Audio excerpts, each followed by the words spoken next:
që kur flasim për kushtet e pavarëshme atmosferike, dihet se shumë shpesh shkaktojnë edhe dëme në kulturat bujqësore të fermerëve dhe njëjtë ka ndodhur në Rahovec. Derisa regjia besoj na ndihmon me pamjet, shihet që kulturat bujqësore të një fermeri Elvi Jupa janë dëmtuar pothuajse tërësisht, duke shkaktuar humbje të mëdha pas një sezoni të tërë punimesh dhe investimesh.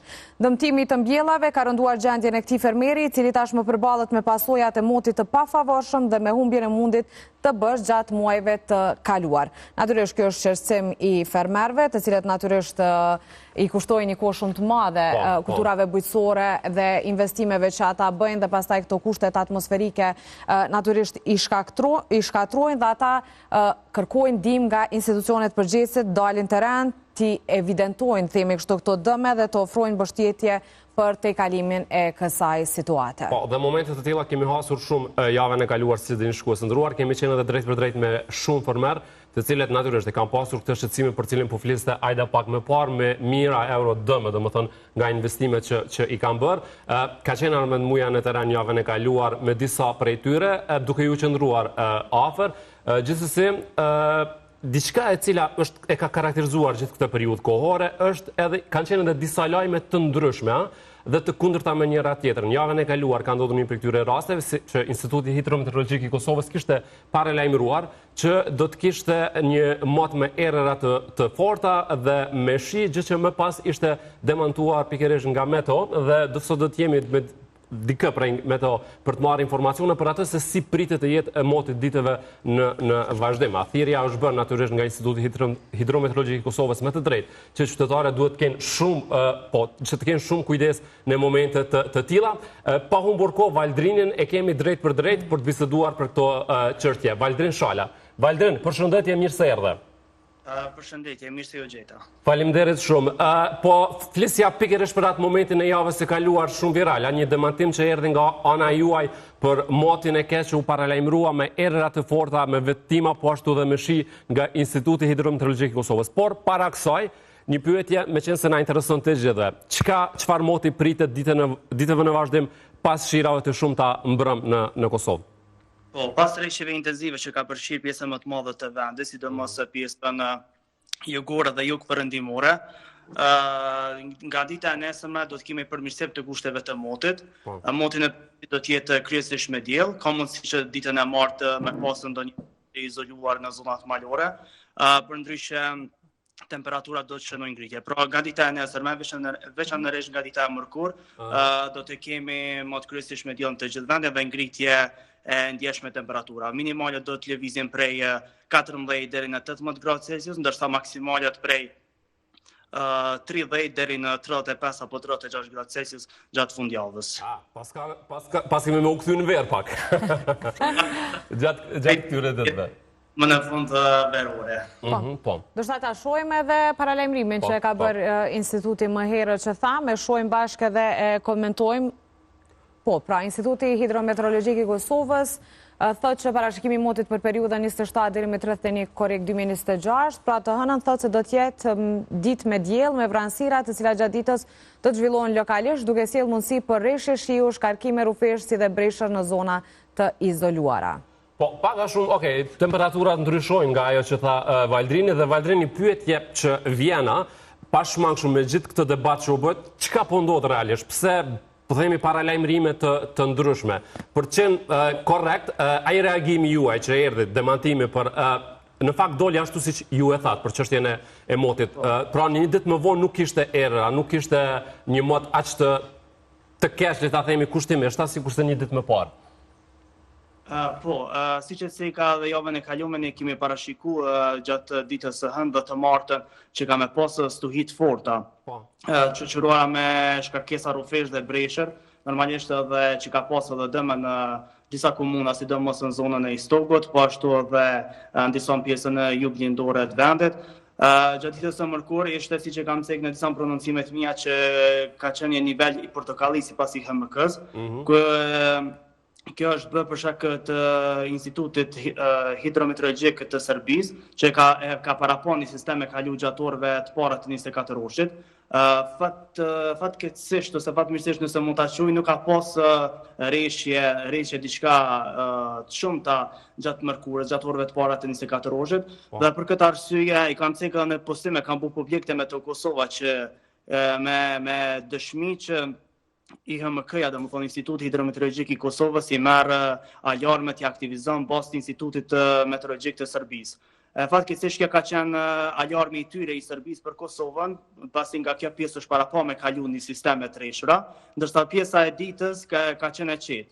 Dhe automatikisht ta nuk kanë bërë analiza detajume, veç e kanë marrë të gatshme prej Institutit të Serbisë edhe kanë publiku si postem. A keni ju, po më intereson shumë, Valdrina, keni ju një bashkëpunim me Institutin Hidrometeorologjik të Kosovës? Jo, fatkeqësisht jo.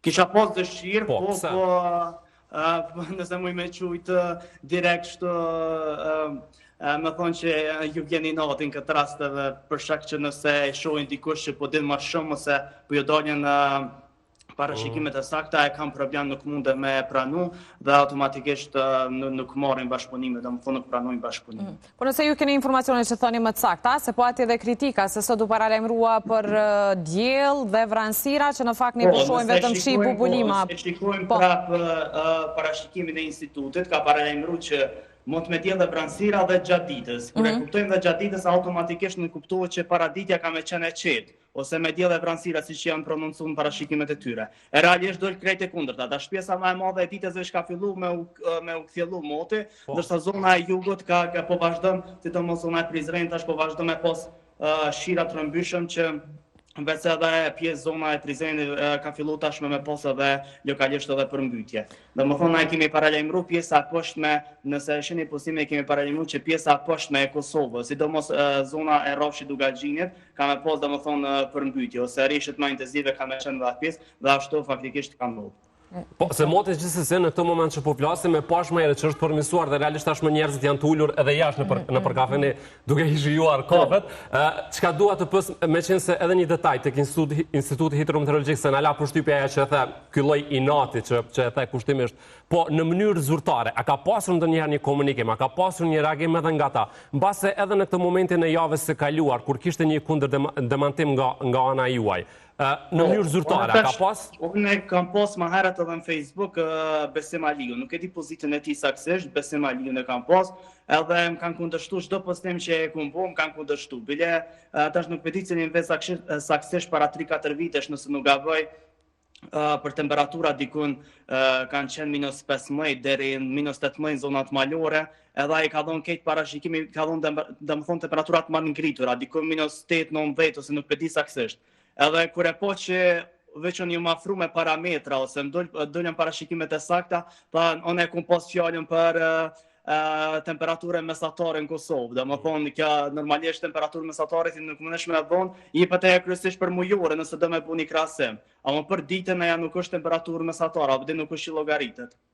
Edhe në fund e demantoj vetën e vet me postimin e vet që e ka pas, domethënë e pranoj që -18 ka shkuar në zonën e Dragoshit, nëse nuk gaboj, nuk e di saktësisht. Që kjo e di që domethënë nuk mundja me pas tani për tani bashkëpunim, edhe pse në shumicën e rasteve domethënë nuk po ju dalin parashikimet e sakta. Tash për një rikë që e izolume ose një temperaturë që gjithkush mundet me ditë, ajo është ketë normale, ama ketë esenca, nëse ata dojnë më tregu të sakt, do të me tregu, domethënë, po them tash kushtimisht, potencialin ose aftësitë e veta si institut mi treguan në për ngjarjet e jashtëzakonshme që po ndodhin. Domethënë, në çat aspekt dihet sa janë sakt si institut. Po, kush po e pëson më shumë ti? Çka mund të ndodh nga këto parashikimet pa sakta? Përbes është në aspektin ligjor, nuk e di. Normalisht në shtetet e jashtme, ose shtetet e Evropës, sigurt ka pasojat mëdha ligjore, po këtu në Kosovë nuk e di. Këtu mund të shkaktojnë ndonjë panikë, ndonjë frikë tek qytetarët. Dy gjëra, si po ja qëlloni ju, dhe a e keni pasur këtë frikën ose një lloj hezitimi për këtë demantimin për ta bërë nga institutet? Jo, për të mërkurën, gjatësisht i saktë, ndërsa për sot dhe hënë ka qenë pak problematike, edhe pse jam duke monitoruar situatën që 3 ditë, duke fillu nga e premtja. E kam fillu, edhe biljarisht kam qenë edhe ma intenzive dhe jam konë të përqëndrume sidomos zonën qëndrore duke vazhdu të rejt jugut.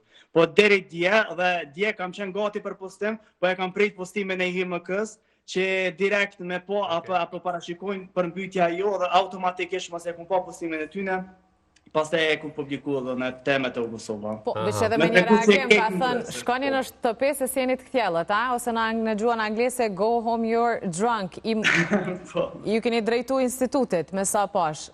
Po, se fatkeqësisht po dej dhe më thonë, nuk u paralajmëroj me ko e hëna marrë, nuk kam paralajmëru të mortin kër e kam po Estofexin që i ka publikue alarmin e tretë për Kosovën, ka ndoj me një prononcim të mërkurën, ka ndodhë krejt e kondërta, plus dhe më thonë tash e 4 ditë po i bjenë brenda një jave ata ketë me parashikimet gabume. Kështu që edhe për atë ka qenë edhe postimi go home, me kë you are drunk. Okej, am lejon të pës, po pse jeni ju më saktë dhe si arrini pra të jeni më praktik dhe më afër asaj që ndodh me motë?